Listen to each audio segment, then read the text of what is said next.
Welcome to Let Me Fix This. Enjoy the video. You start by importing your source and placing it on the timeline. Choose the highest native FPS available so interpolation has data to work with. Then trim to the exact segment you want to smooth, deleting silent or unused frames. Once done, set the project frame rate to equal or exceed the clip FPS.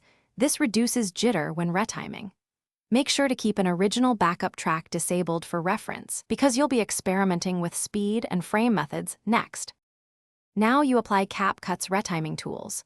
Open Speed Curve and choose a preset or create a ramp to ease into slow motion. This prevents abrupt motion changes. Switch the clip's frame interpolation to optical flow or motion estimation so the app generates intermediate frames. This produces smoother motion than frame sampling.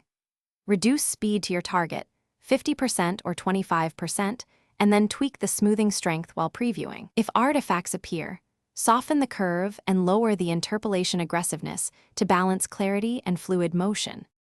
Finish by adding small stabilization if any residual shake remains.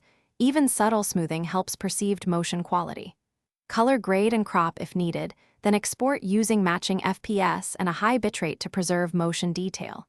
If you see warping or ghosting, reduce optical flow strength, switch to frame blend, or shorten slow segments and insert brief speed ramps. These fixes trade smoothing for fidelity. Finally, re-render a short test clip to confirm settings before exporting.